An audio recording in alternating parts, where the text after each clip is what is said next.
Sean, it's so lovely to meet you. It's lovely to meet you too. Thanks for giving me the chance to speak to you. I saw an interview you gave on Conan O'Brien where you talked about your experience on Game of Thrones, and it was really moving. So I was hoping you could just repeat all of it. Do you remember what I'm talking about? Yeah, absolutely. We shot that special with Conan right at the very end of my Game of Thrones experience. And I was just looking back, as you tend to do when you come to the end of something that's been such a big part of your life, looking back and thinking what a transformative experience it was for me in all the different ways that it changed my life. And I remember just thinking about the person that I was before I got the opportunity to be part of that show. Before I met David and Dan, and before I even heard about Game of Thrones, I was somebody with such low self-esteem and, struggled with my weight and struggled with my self-worth and didn't really think that I would ever amount to much from a sort of quite tough working class background, no expectations of life, and thought that life had no expectations of me as well.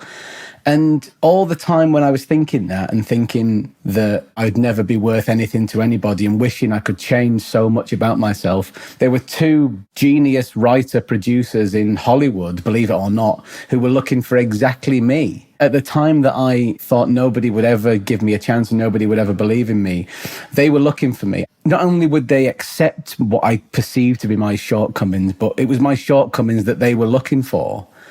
Everything that I wanted to change about myself were the things that were going to change my life for me. And they really saved me from all that. And I'm not sentimental by nature, and I try not to look back very often, but I think I was allowed in that moment, pause for thought, to realize just how much they and just how much that show changed my life, changed the way I saw the world and changed the way that I saw myself. It makes me emotional to hear you say that they were looking for you, because they were.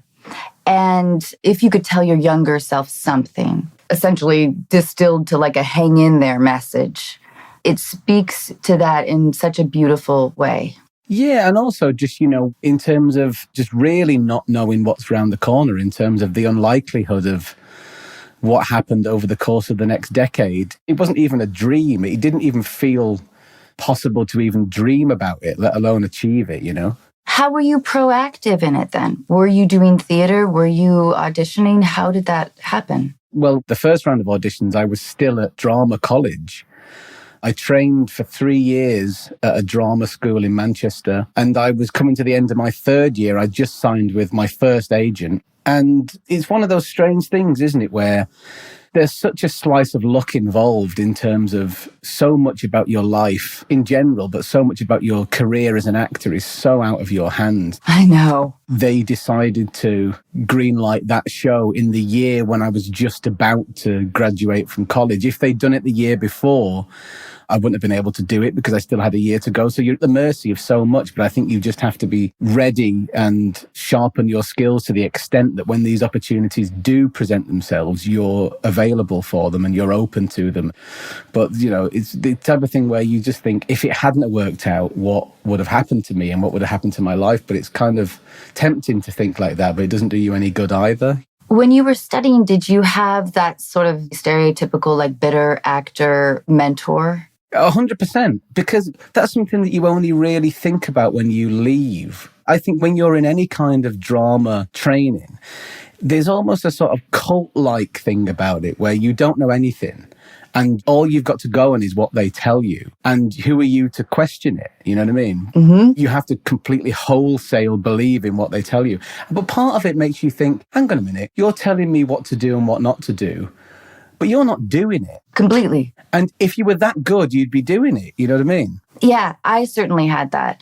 It was like the mentality of, if you can do anything else, you should do it. Yeah. That feels hopeless to me. What if I try and I try and I try and I try and I never get anywhere and I'm just pushing the rock up the mountain and getting buried in discouragement, which as an actor, you have to sort of negotiate how you deal with rejection. And you must trust yourself, right? Yeah. And so any sway from that can be pretty rattling. I think so. When I was at drama school, we had a final one-on-one tutorial with the head of our school, and they said to me, you'll never play a vulnerable character in your life.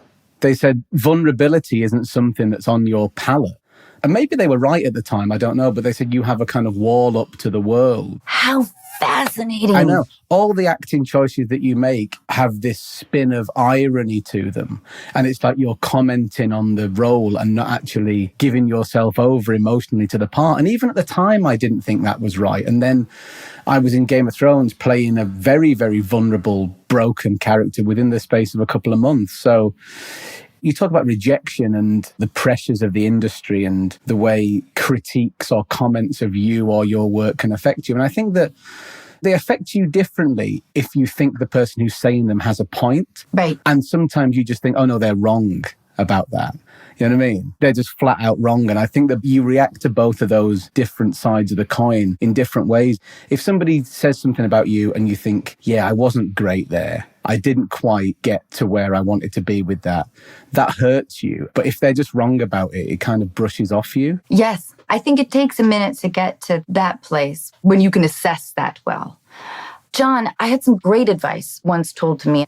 Someone told me that I should, on every job, pick an actor to learn from. And I wanted to ask you if you could do that with both Game of Thrones and Moonfall. Yeah, of course. On Game of Thrones, there were so many actors that I could learn from and so many actors that I did learn from. But I think the person who I learned the most from was Jim Broadbent. I was lucky enough to have a season working with Jim Broadbent, who, you know, Oscar winner, who's done so much great work, and he's into his 70s and he's coming into the sort of home straits of his career. Somehow they managed to persuade him to come on to our show and do a season supporting my character's narrative.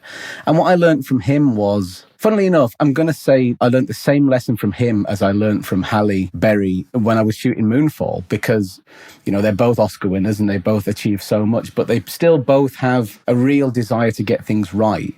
They're not coasting necessarily and they're not resting on their laurels. They will come with arguments and they'll come with ideas and they will challenge directors because they have a sense of the performance that they want to give and the character that they want to play. And I think that it's such a lesson that you should never stop learning and you should never stop striving to make good work no matter what you've achieved in your career so far. I found the pair of them really inspiring.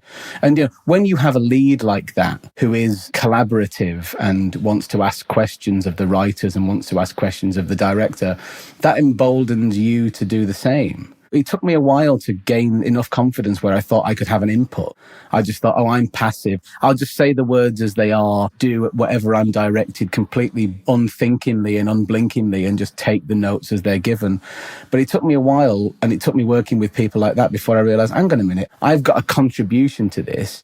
I've been thinking about this character, and if I've got a suggestion, I've got the right to voice it. But it took me a while to sort of break through that. I don't know if you kind of felt similar things in the early stages. Oh, very much so. I still feel it. Yeah. I feel like my story in Hollywood, kind of going through the regiment of Scary Movie, having done like 4 of them, there's so much precision work in there. So I couldn't stray. And that was essentially my training ground for film. So it was like the prop is way more important than I am for this joke, you know, or whatever. But I felt lucky, as I still do. I remember when I was working with Emma Stone on The House Bunny, that was kind of the first time I saw almost like a new style of acting. Yeah. Where it felt incredibly organic. That takes like a tremendous amount of confidence to do. And that was really the liberating concept. And then, of course, you know, 7 years on a sitcom.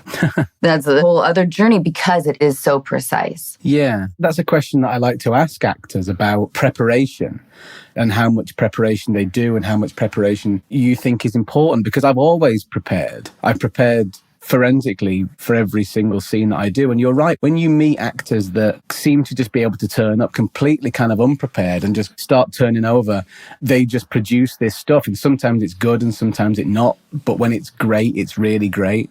And when it's not, it's kind of forgotten about. I still don't think that I'm confident enough to have the faith in myself that I will come up with something great if I just don't prepare. Because I always think, oh, if you don't know what you're going to do, it feels like a fluke. Like it feels like luck. You know what I mean? And maybe I've had too much bad luck in my life to sort of rely on good luck, but I always have to feel that I'm working and bring something that I think is going to work.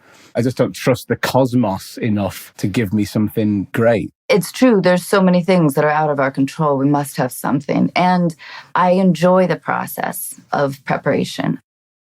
How old were you when you first felt like you were in love? It's a great question, and it's a very deftly worded question. I was quite a romantic child. I remember having big crushes on adult women when I was like 5 years old.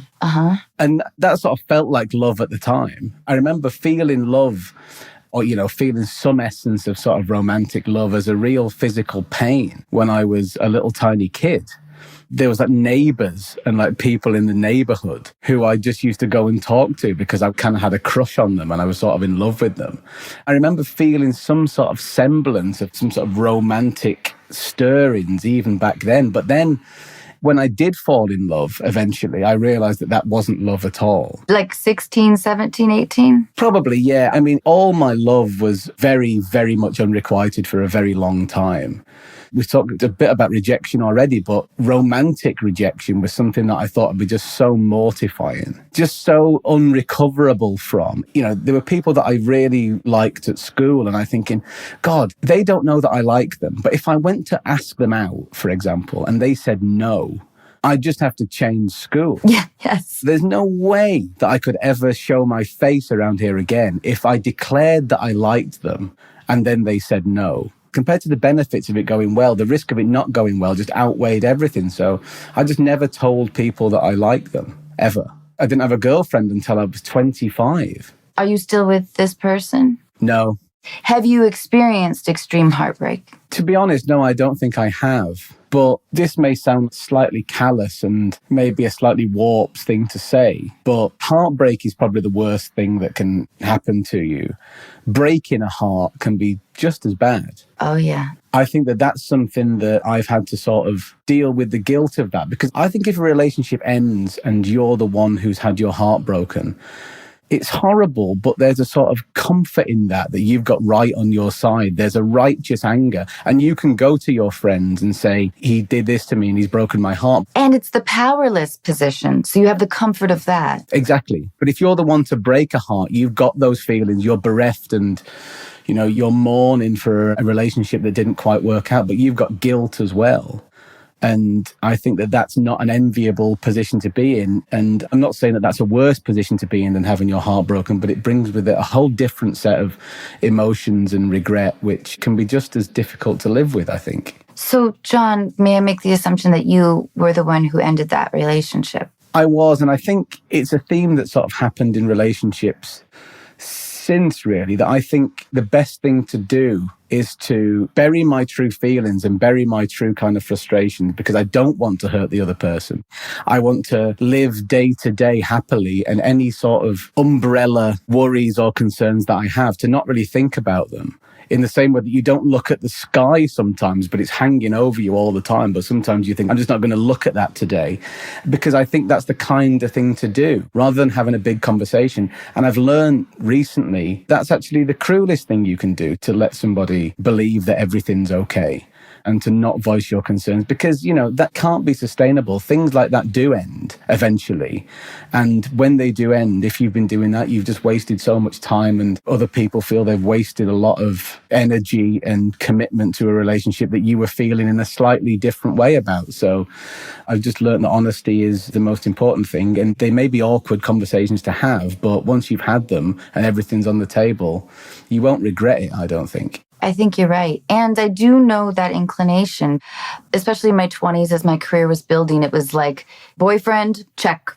Even though we had a pretty atrocious relationship, it felt like something that was just sort of settled. Yeah. My brain was filled with too many other things to really examine it. Yeah. I think that, it's a bit of a cliche, really, but cliches are sort of there for a reason. That looking back on my formative years, not having a girlfriend until I was 25, 35 and being too scared to ask people out because of my rich and varied selection of self-esteem issues that I had at the time. Because I couldn't ask people out, the teenage years where people were being more casual about their love life and dating people and living a bit of a more free and easy romantic existence, I didn't have any of that. Then went into my first girlfriend, was my first kind of long-term relationship. I think also, if you've had those years of being completely ignored and not really feeling like you're in the romantic marketplace, and then through luck, really, you end up being a known person where you get a certain degree of confidence and you feel you suddenly do have a place in the world, part of you feels a bit, as tragic as it might be, you're sort of owed a bit of that experience that you didn't have when you were 18. Yeah. If you have to go and do stuff, if you don't feel that you're ready for a committed monogamous relationship, just don't enter into one. Just be honest about it. It took me a long time to realize that because, we are told that you should be searching for the one all the time. But you think sometimes if I don't work through the issues that I've got to work through, I'm just going to break the one's heart. And I don't want to risk that. I don't want to feel like that. I love that you recognize that progression, that you may have not had extreme heartbreak, but you've certainly gained lessons. Yeah. John, will you tell us about Moonfall? You play a conspiracy theorist. He is a conspiracy theorist. And, 2021 wasn't really the perfect year to be making conspiracy theorists into the heroes of your movie. But I think if there's one thing that marks KC, my character in Moonfall, out from other conspiracy theorists, is that he is right. And that doesn't happen that often. I guess it's not exactly a conspiracy theory if you're actually right. Yeah, so many conspiracy theorists question things like medical science and question science. Casey isn't questioning science. He's fully on board with science. All of his findings and all of his discoveries are completely backed up by science. He's done his research. He doesn't have an agenda either. So much about conspiracy theories, I think, are about bending a certain set of circumstances to suit the agenda that they want to push. And he doesn't have any of that. He's just worried that the moon is going to smash into the earth. He's got research to back it up, and he wants to save the world before it's too late. I don't think that that's necessarily a conspiracy theorist. That's somebody who's done some independent research and just happens to have the tools at his disposal to save humanity. I like this. I think you're right. It is about a motivation.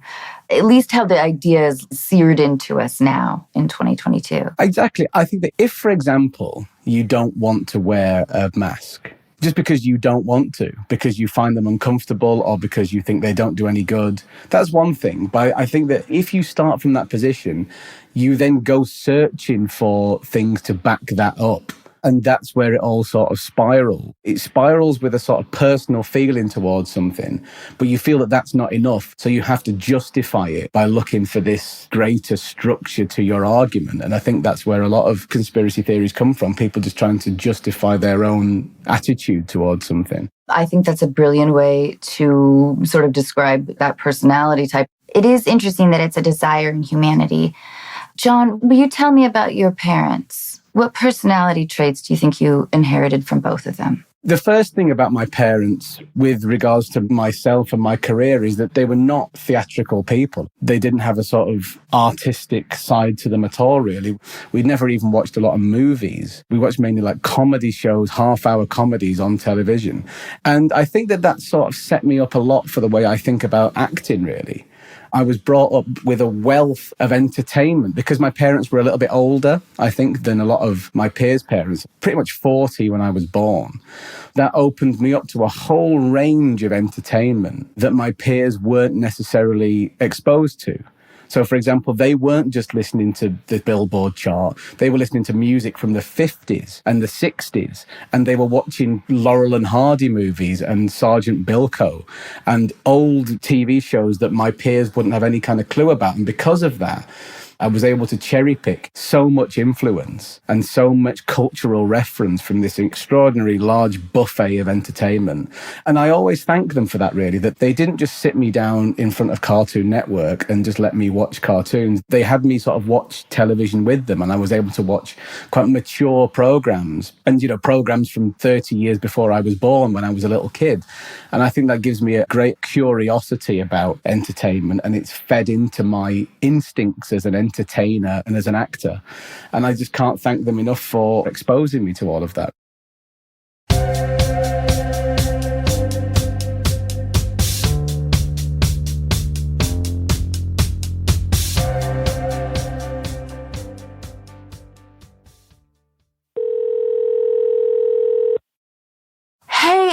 Allison. Hi. Hey. How are you? I'm good. How are you both doing? Great. You're here with John Bradley, who is just awesome. Thank you so much for your letter. Will you tell us what's going on? Yeah, so I'm getting married in the fall. Congratulations. Congratulations. Thank you. Very excited. And over the past few months, I've started noticing some patterns of behavior from my maid of honor that have made me feel conflicted about having her in the wedding.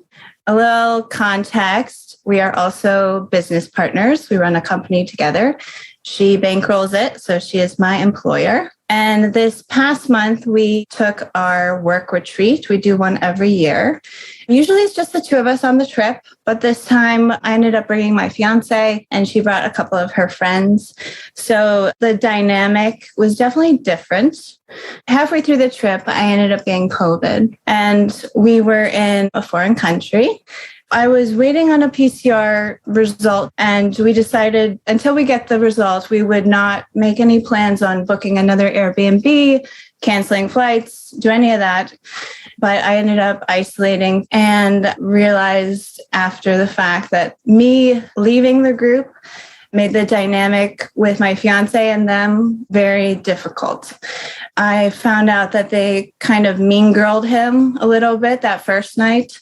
My maid of honor made comments like, "You're probably really tired. Don't you want to go to bed?" Oh, no. And then eventually she was like, "You know what? I'm going to go to bed." My fiance decided, okay, the night is over. I'll go to bed too.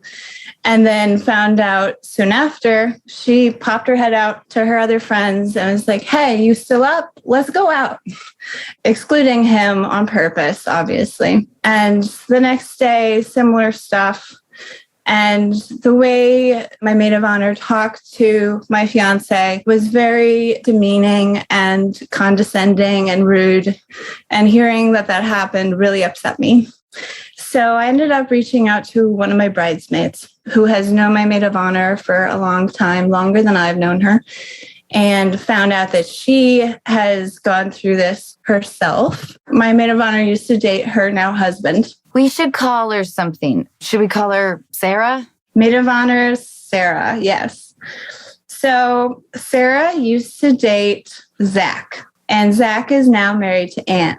When Anne and Zach started dating, Sarah would refer to Anne as the new girlfriend, and she wouldn't call her by name, and found out that she has a pattern of doing this with the partners of her friends.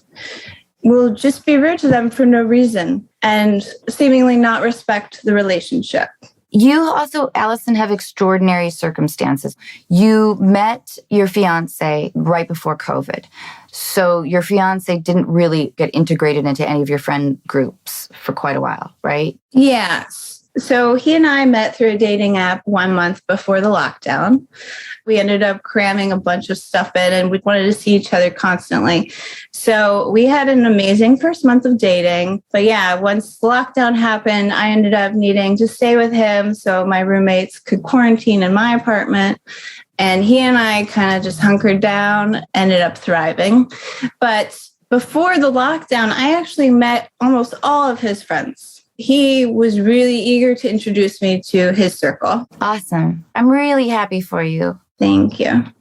But I didn't have those opportunities to introduce him to my people until things started opening up again. With regards to Sarah, your maid of honor, is she currently single? No. Oh, she's in a relationship. I was going to say, if you're single and your friends are single and then suddenly they get a partner, you may feel that they're going to move away from you. But if she's got a partner as well, that makes it a little bit more delicate, I think. So is she always the same? Does she have the same attitude to her friends' partners, whether she's in a relationship or not? Well, she has been in a relationship the entire time I've known her with the same partner.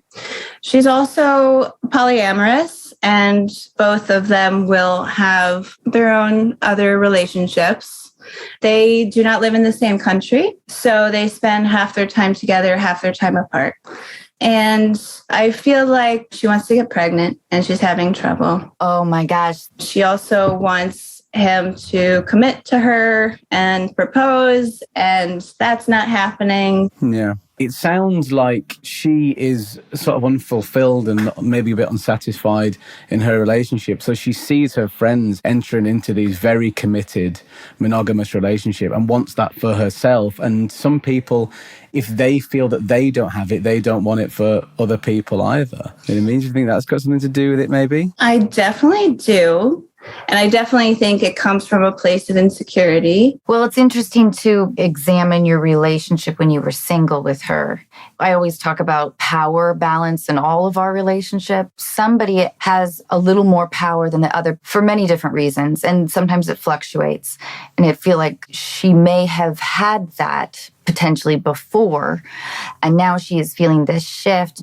But I think there's also a bunch of other stuff at play here. When I read your letter, I was thinking, Allison doesn't have to have her as her maid of honor, but because you guys work together, I feel like this deal is done. Do you feel that way, Allison? I agree. Like our company, we are two peas in a pod. Everyone associates us together. If for some reason she was not standing up with me, someone would read into that completely. I feel like the course of action is not to remove her, but to navigate another way.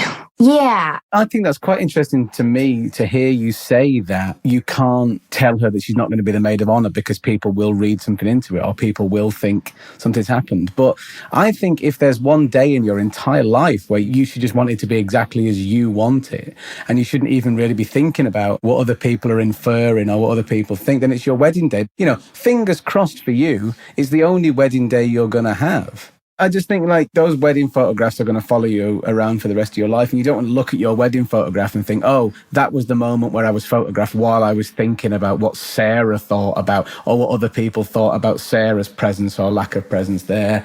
Maybe I've got too much of a sort of romantic idea of what a wedding day should be, but it should just be about the two of you. I mean, do you realistically see Sarah being in your life for the rest of your life? Definitely for the foreseeable future. Okay. And you love your job. Is that right, Allison? I do. And we work really well together. We complement each other very well. And our company is experiencing some success, which is exciting. And we want to continue that trajectory. But I feel like if I took her out of the wedding, it might make the situation worse.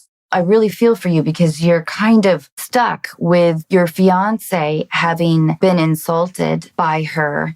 I think you have to take a course of action that's going to require a shit ton of generosity if this is going to work. Mm-hmm. It sounds like she is a mean girl, and it feels arbitrary sometimes, like her loyalties. One thing that maybe it was said and maybe I missed it, when they all went to bed and then your fiance went to bed and then they went out, does he know about that? And have you shared all of your concerns about this with him? Because, you know, it's your maid of honor, but it is his day as well. Yeah. So he definitely heard them in the hallway having conversation and leaving. This is like giving me high school nightmares. Yeah. Yeah. I ended up waking up around 1 a.m., the sound of them coming home. And yeah, they were just hungover the next day. And it was very evident. He knows everything, and he's been sharing his experiences with me when I haven't been there. And he thinks that I was treated worse than he was treated because she never checked on me the entire time. And I had a really bad time of it. He would say, don't do anything on my behalf. Do what makes sense for you. And his perspective is like, I don't have to see her all the time. You do. And I can bite my tongue and be nice and polite when I have to. So he puts the decision in my hands. I think that's an amazingly kind and thoughtful thing for him to do. And I think that if you have shared your attitude towards it and you shared your concerns and you're united in that on the day, if he's going to be stood next to you that whole day knowing that, you know, you have concerns about her and knowing that you're sort of stressed out about her input and her presence there, as long as you're together and as long as you're sharing that experience and sharing those emotions, then nobody else at the wedding really matters. It doesn't really matter if she's there or not, because the stress of that and him helping you to deal with that anxiety and those concerns, they're probably only going to make you stronger. So if you're going to have a wedding day when you're completely sharing absolutely everything, it doesn't really matter if she's there or not, I don't think. It's your day and you're connecting on that level with him. That's all that really matters, right? Yeah. I think this is like kill her with kindness. The good news is that it's not till the fall. Mhm. You don't have to say, I'm so glad you're my maid of honor, but it's an experiment to your relationship. If you are making a solid effort to make her feel loved and whatever she's needing right now, because she's clearly needing a lot. This is what people bring to weddings. Mhm. This is her contribution to your wedding. Stressing you out. Like more than the parents somehow. There's always somebody, just never know who it's going to be. Sometimes it's surprising. So I want you to enjoy this time, of course, of like being engaged, having fun planning your wedding. If this is not only your best friend, but your partner, your business partner, we want to protect those things. I think it would make you happier. If she doesn't respond well and in a month she still does passive aggressive stuff or whatever, then it's something to really reconsider. Does that sound awful, Allison? And do you think it would work? Do you think it would chill her out a little bit? I think it could go to her head. Uh-huh. I also don't want her to think that she can still treat him as she has. Yeah. I don't want her to think that behavior is okay with me. Yeah. Let's dive in for a second. I think that's an interesting thought, but I think that from everything that I've heard about your relationship and also the way that you talk about even your professional dynamic, you say that she has the money for a start. She's the bubbly and the extroverted one, and you're the one who does a lot of the work. It sounds like you've really bought into this dynamic of her holding more power in this relationship than you have. That's a fair point. And you see yourself as being in a sort of submissive position to her. So I just wonder if you were to make this effort to reach out and show love and to be active in that, do you think that's just reinforcing those positions and getting you into a deeper rut in that dynamic than you are already? You might be right, yeah. I think that's right. I guess this means the talk then. Yeah, and I don't know how to go about it because the feedback I've gotten from others that have gone through this with her, she's going to be very defensive. She's probably going to cry, that kind of thing. And she chipped in some money for flowers for the wedding. And I want to give her that money back. And I feel like she'll be insulted, but also I don't want her to have that monetary power over me. And also one of my bridesmaids is pregnant and due 3 days before the wedding. So there's a chance she might not be able to attend. And for the tasting, we were able to invite a couple people. I invited the maid of honor, but now I'm wondering if I should relinquish that invite and give it to my bridesmaid who might not be able to be there. And I don't know how to address all those things. I'm worried that the emotions are so hot right now. Having been in several business partnerships that have ended, that were built on friendships, it's fragile. I'm worried that with this other stuff, the wedding and everything, that there's a chance it could sever your business relationship. Allison, is that a possibility at all? I feel like she knows how valuable I am to the company, and so the severance would not come from her. Oh, that's interesting then. Good. I like it. She's very afraid of someone else taking me away from her. Multiple levels of that. Oh, boy.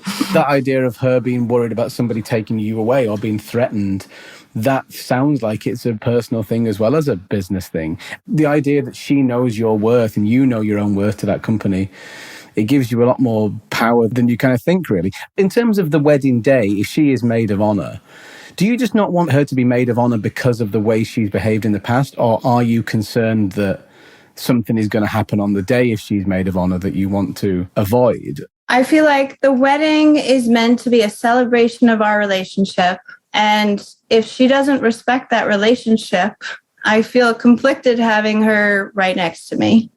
Also, I definitely see the scenarios of her getting upset. Oh, I'm never going to get married. This is never going to happen for me kind of trajectory. Well, then taking this idea to the extreme, would you see yourself in the next 2 years moving on from this job? 2 years? Probably not. 5 years, maybe. Yeah. She technically can't fire you, right? She could fire me. How would that feel? I would feel hurt because of our friendship, but I would know that I would end up on my feet and find another job without much trouble. I'm not sure how it works there. I know how it kind of works here. There are sort of rules in place where you can't just fire people because of personal... Doesn't there have to be some kind of justification for being fired that goes beyond, she told me I couldn't be the maid of honor at a wedding? That doesn't sound like a solid reason to fire somebody. Well, we don't have a contract. Oh, so there's no legal route you could go down if she did decide to fire you? No. The way I think of it is, if you can see her being out of your life in 5 years, then I think her being out of your life and not potentially ruining your wedding, you know what I mean? If you think a day will come where she's not in your life anyway, I think the wedding's too important. Well, at least not in my work life. Right. We have so many of the same friends. Right. Our circles are entangled. Right, I see, yeah. If you feel angry and aggrieved enough, which you have every right to, that you want to talk with her, then I think the approach is like, Sarah, we're kind of overdue for this talk, and I think both you and I have been feeling it. I'm sure you felt that we've kind of been growing apart a little bit, and I love you and I respect you, but your behavior lately has not felt very supportive. And I really do want you to be happy for me. And maybe you don't realize it or whatever, but I am feeling kind of hurt. And I would really love it if we could just have some open dialogue here, because I know that there's things going on in your life and maybe I haven't been paying attention to them. Not saying that you are, Allison. I'm just good at throwing bones. You could do something like that, a gentle but firm. John, what do you think of that idea? I don't think there's any way that she can have a problem with that. I mean, it's not even really a confrontation. It doesn't seem aggressive. It really is just a way of opening dialogue. She must have good points about her because you are close with her and you do have this close relationship. It's just occasionally when she is exposed to certain problems, she reacts in a certain way, but she must have a reasonable side to her. And I think it's about appealing to her reasonable side. And, you know, chances are you may come out of that conversation with her still being your maid of honor, but a dialogue has happened where, you know, you've been able to air your grievances. It doesn't even have to be a case of you've hurt me and therefore I'm not going to have you as my maid of honor. I'm going to replace you. It's just a case of saying, before you do play this big part in the biggest day of my life, I'd just like you to know that just for my own sort of mental health and my own peace of mind, I'd just like you to know the way I've been feeling. I don't think that any reasonable person will have a problem with you voicing your concerns. It will probably not only make you look forward to your wedding more because you're on a much more firmer foundation, but also it might set a precedent for your relationship in the future as well, where she knows that she can't behave like that and you'll just accept it.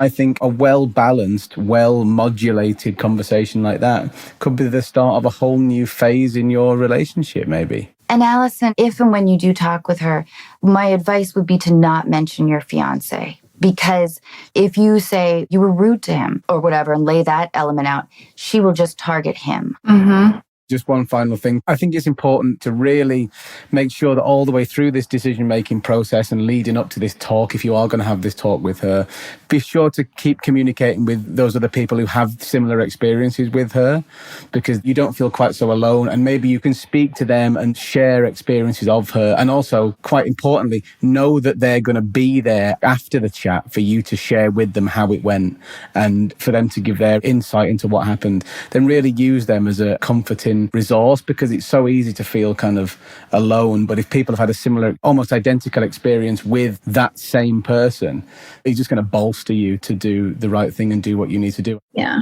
Thank you both for all of this advice. It has been so helpful and is giving me some tools. Good. Allison, thank you so very much. I really appreciate it. Thank you. It's nice to talk to you. I really hope everything goes well. Thanks for sharing your story with us. It's really appreciated. My pleasure. Thank you. Thank you, Allison. Thank you. Bye.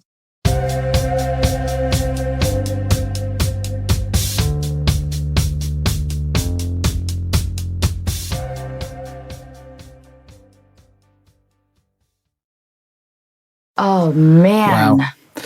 I've never been sort of flip-flopping between two completely contradictory trains of thought in my life. Literally, 1 second, it felt like I knew the best thing to do. And then you find out a little bit more information. And that seems so wrong. I know. Like a second later. Because that's the thing, isn't it? Advice is the easiest thing to give and the hardest thing to receive. We can try and give advice, but it's so delicate and so nuanced. And every single argument is on such pillars of sand and can collapse at any moment. Oh, I feel so sorry for her. I know. John, I thought your advice was awesome. Let's think about this imbalance, how it has been there. Yeah, that was the thing, isn't it? If you can compartmentalize the short-term thing of the wedding is the only thing to care about and kind of offset that against concerns about your wider relationship and going into the future, then it's easy to paper over the cracks a bit for the sake of the wedding.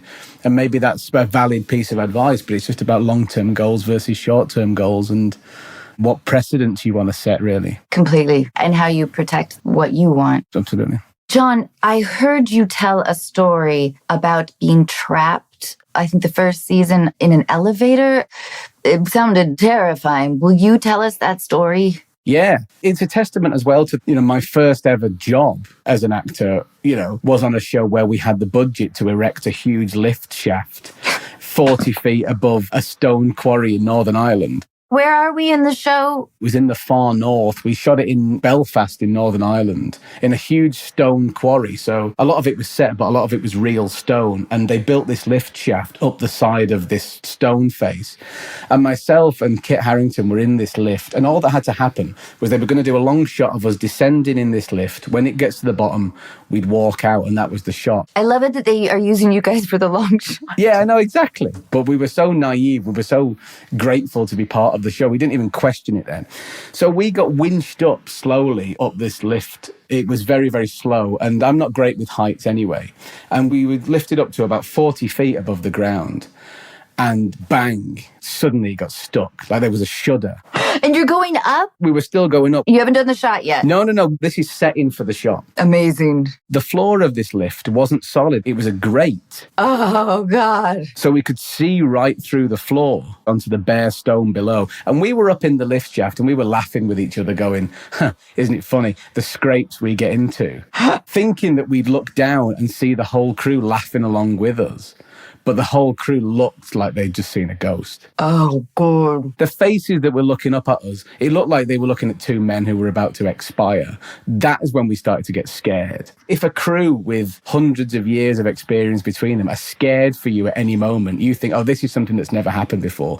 So a guy, some hero guy, had to climb up the lift shaft by hand and manually let the brake off in tiny little increments. So we were juddering down like 3 foot at a time, all the way down to the bottom. That's like when the flight attendant looks nervous. Exactly. That's exactly what it is. And funnily enough, a couple of years later, we were flying to Iceland on a tiny little internal flight from Reykjavik out to the location. And I've never had a flight like it. Game of Thrones nearly killed me many times. We were on this flight and trying to land in a snowstorm, and the plane was juddering all around and we couldn't see out of the windows, and I was so scared. And I said to myself, I'm going to look round now and see a lot of Icelandic people who aren't scared at all. They're not scared at all because this is just how you land a plane in Iceland. And I turned around and everybody on the plane was as terrified as me. I was like, oh no, this is it, isn't it? I don't get scared very often, but it's amazing how fear is contagious. If the people around you aren't scared, you're not going to be scared. But if everybody in the plane is terrified, you're just going to be frightened for your life. Yeah, Game of Thrones gave me some amazing experiences, but scared the life out of me more than once. I was thinking it might be one of the few sets I would never want to visit because it is its world, its precious world to the viewer, to the audience, I wouldn't want that spell broken. I found that myself, because we shot the show in these little increments and you were just with your group and then other scenes were being filmed with other characters. I didn't meet Emilia Clark in costume until season 8, until the very last season. And because you watch the show, but you don't feel like you got anything to do with the rest of these characters, when I was suddenly standing in front of Emilia Clark as Daenerys, I was like, oh, I'm in Game of Thrones all of a sudden. Do you know what I mean? Really, it felt like I'd stepped into a show that I was a fan of rather than a show that I was in. We were all such fans of that show. We were all so proud of it. Can I nerd out then for a minute? Your character, Sam, he's from the South, right? Yeah. Even though maybe people do pick up on this in America, I was actually speaking in the wrong accent for the whole show. because I auditioned with what would later be a Southern accent in the show, which is a proper English received pronunciation accent. I auditioned in that. And then the guy they had doing the accents on season 1 got in touch with me and said, you're in the Northern storyline, so you'll have a Northern accent. And I was a bit like, are you sure about this? And he was like, oh yeah, absolutely sure. Don't worry about it. I've seen the graph. So then because of that, I spoke in a Northern accent, even though my character was from the South for all 8 seasons. But I don't think people care about that particularly. I think to us, it's its own thing, you know? Exactly. I mean, the fact that people don't really realise that I'm speaking in the wrong accent and I'm confessing it on this podcast 3 years after the last season was on, just goes to show that people don't really care about that type of thing, right? Well, when you have dragons, you can get away with a lot. Okay, so now we're going to talk with Ashley. Hey, Ashley. Hi, Anna. How are you? I'm great. You're here with John Bradley. Hey, Ashley. Nice to speak to you. Nice to meet you. Ashley, will you tell us what's going on? So I was born and raised in a small town. All of my family is close by. But of course, I meet a guy from out of state. We get married and we move to where he's from. We would go back to visit my parents and my sister about every month. Either we would go up there or they'd come back down here. My mom retired early because of her health. So it was more flexible. We have kids, we continue traveling, nothing really slows us down. Then over the period of a few years, my mom's health declines and she ends up passing. We would still make the trips, but it just wasn't the same. I guess you don't realize who the glue is in your family until things just don't stick anymore. Oh, Ashley, so sorry. Thank you. My sister and my dad, they have more in common with each other. You know, they would go fishing or hunting or camping, and whenever we would go see my mom, she and I would hang out. She'd play with the kids, and that was her happy place.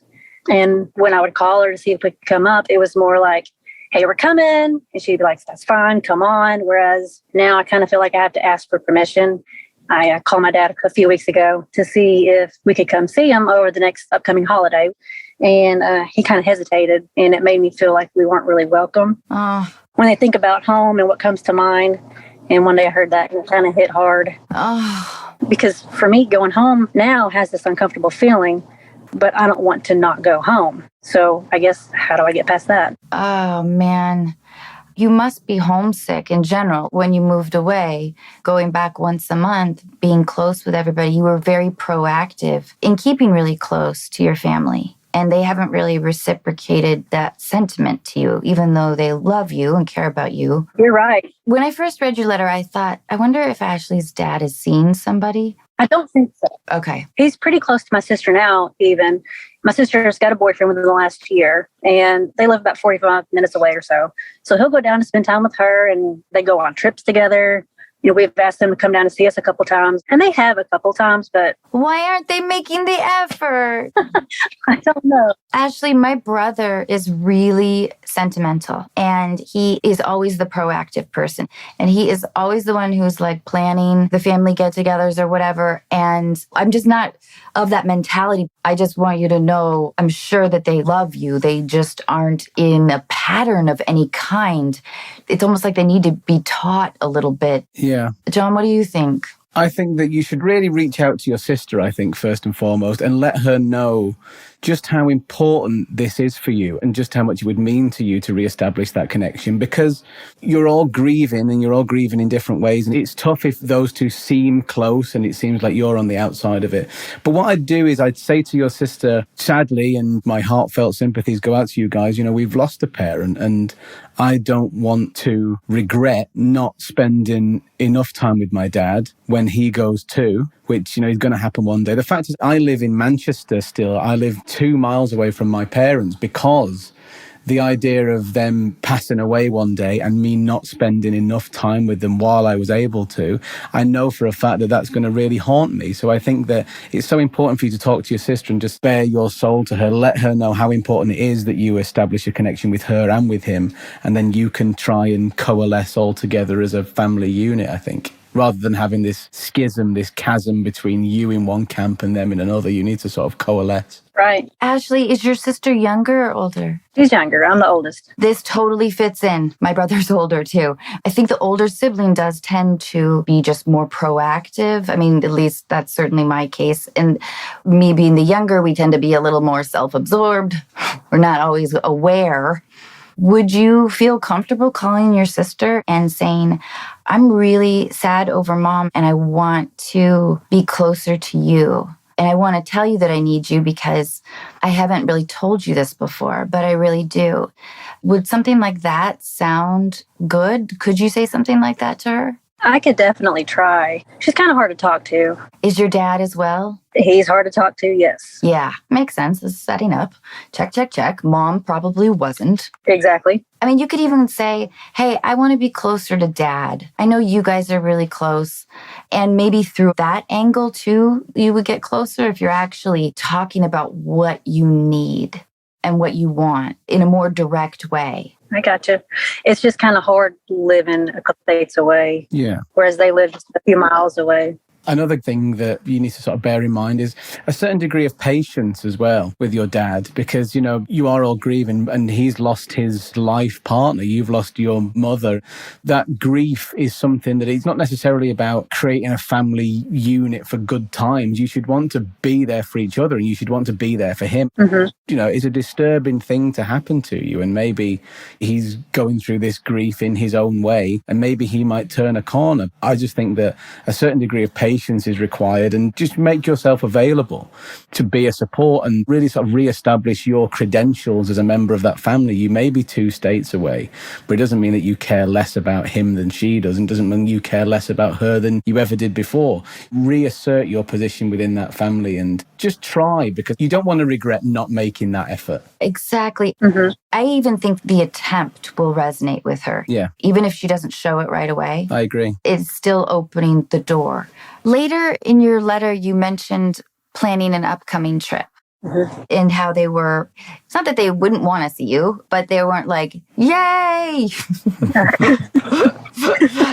This feels like these conversations need to be kind of had before you go exposing yourself to potential disappointment. Okay. Does that sound reasonable? It does. I think you're absolutely right. I think situations like this, managing expectations and expecting things to be a certain way, sometimes it can be the worst thing that you can do. It is about protecting yourself. As much as I've said it is about, you know, living for your dad and making things as comfortable for him as possible and reaching out to your sister, you do have to look after yourself first and foremost. And as Anna was saying, if it's going to be something that actually causes you a certain degree of pain and confusion and disappointment, then yeah, maybe think about a different approach to that. And I think that you, unfortunately, Ashley, will be the proactive member in these relationships forever. So I'm sorry. I'm kind of used to it. Well, yeah. And I know that you give them so much, too. They take you for granted, I'm sure, you know? I would just start opening that door and see what happens. Okay. She can talk about her new boyfriend on and on and on or whatever, and you can just be like, oh my God, that's great. And I would start nurturing that relationship, because I do think that phone conversations with your dad will be hard. He probably just doesn't have them. But I would have it over the phone, though, Ashley, instead of texting. Call her, see what happens. Okay, I can do that. Yeah? Yeah. You can tell her what you need, you know? Yeah. Hopefully she'll know how to love you right back. I am so sorry, though. You clearly were so much more close to your mom than to sort of feel this extra loneliness, but I don't think they mean to. I'm sure they love you. You're so lovable. I love you. Well, I love you too. Thank you. But you mentioned that your mom was the glue, so they just don't have those skills yet. And they may never get them, but at least with that realization that you're not personally being rejected. Right. I don't think they do it on purpose. No. I'm sure that's not their intent at all. No. So I think it's just going to take patience and generosity. Yeah, patience is so key to this, because You're all going through so much pain, and sometimes that makes people behave in slightly irrational ways. And, it may be the case of they will turn a corner and they will want to reach out first, and a time will come where you reach out and then they'll be responsive to it. And, life is too short to not make the effort to express the love for the people that are closest to you. And I just think that now it's such a tumultuous time in all of your lives that a little bit of effort now, plant those seeds now, reach out, and then even if they don't respond to it immediately, a time will come where I think they'll be ready to. And Ashley, I also think you could plan a 4th of July thing. Does something like that sound good? Well, actually, my youngest daughter's birthday is in June, so I've invited them down to come see us. So hopefully that will work out. Are they going to? Do you know? They acted like they were. Oh, great. Okay, good. Then they can be on your turf.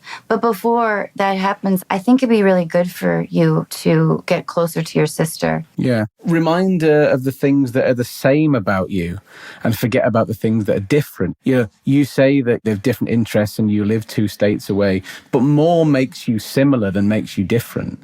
You know what I mean? You're the same DNA and you have the same parents, and your responsibility to your dad is still the same. So just reestablish yourself as a family member and highlight the similarities and highlight all the things that you share, and all the things that are different are only superficial and trifling, really. What unites you is much more powerful than what divides you, I think. And Ashley, they need you. At least then they're showing you, because they are taking you for granted.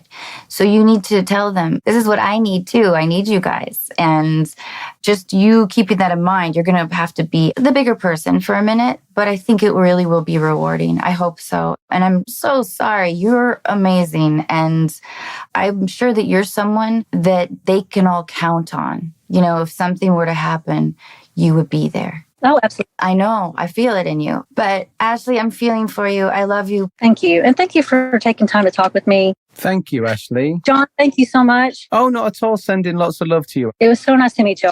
Oh, lovely to meet you. Thanks for sharing your story. Thank you. Bye, Ashley. Bye-bye. Bye-bye. John, you are so lovely. I mean, it's a real knot, and, families are very, very delicate and very complicated things. But I meant what I said. I think when we have people like our family, we obsess with the things that make us different, and we sort of forget about all the multitude of things that make us exactly the same and unite us and bring us together. And the differences are nowhere near as important as the things that make us the same. I think that is a beautiful message. Okay, John, deal breakers. You're on a first date. Yeah. They believe they were abducted by aliens when they were younger. No, I want to hear more about that. Yeah, it's intriguing. It's intriguing, yeah. I may not believe it, but I'm open to hearing the experience of it. They'll make it to dessert with a good alien abduction story. Okay. But you know what? That's a trifling thing as well. I think if she wants to believe she was abducted by aliens and she's a sweet person, it seems petty of me to call it off because of that.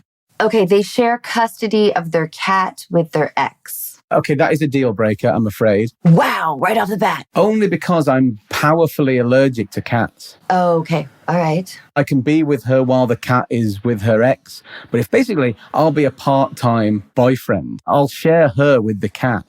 It's like me and the cat have like our own watch duty. And when the cat's there, I'm not. And when I'm there, the cat's not. So I don't think so. Unless she wants a sneeze-in boyfriend, potentially for the rest of her life. They have never seen Star Wars. It's not ideal, but it's not really a deal breaker because I get to show them Star Wars for the first time. What a great thing that would be to do to someone. I know. If they haven't seen Star Wars, I'll say, okay, next day I'm going to show you Star Wars. And not having never seen Star Wars is different to not liking Star Wars. So I think if she hasn't seen it, I'll show it to her and then I may change the rest of her life. We can bond over Star Wars. It can be our movie. Final deal breaker. They believe the Earth is flat. I mean, probably a deal breaker, but not in and of itself. I mean, if that belief was the end of it, then I could probably live with that. I could live with somebody who's wrong about something. But flat earthers tend to involve an awful lot of different other conspiracy theorists. And it's not just about believing the earth is flat. It's also about having a suspicious mindset and a kind of subversive mindset. And I don't want to be with somebody who's suspicious of absolutely everything in the world. I kind of like accepting people, and that attitude of skepticism and disbelief, it doesn't finish at flat earth. It feeds into so many different parts of their lives. It's a huge part of their identity as a person. John, what a delight. I cannot wait to see Moonfall. And it's just been such a lovely pleasure to talk with you. Thank you so very much. Oh, the pleasure's all mine. Thank you so much for having me on. It's been lovely to meet you and talk to you and your lovely guests. And I hope we could have made a bit of a difference. Who knows? You were incredibly thoughtful and kind, and I so appreciate that. Oh, bless you. Well, you as well. This has been a joy. Thank you so much. Bye, John. Bye. Bye-bye.